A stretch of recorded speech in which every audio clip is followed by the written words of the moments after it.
Dormio, uyku apnesi ve buna bağlı gelişen horlamanın tedavisinde kullanılan tamamıyla Türkiye'de geliştirilmiş bir ağız içi apareydir.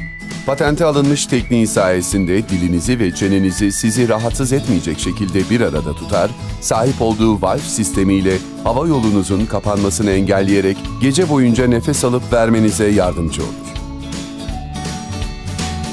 Uyku apnesi, uyku sırasında nefesin geçici olarak ama defalarca tekrarlayan biçimde durmasıyla tanımlanan bir hastalık.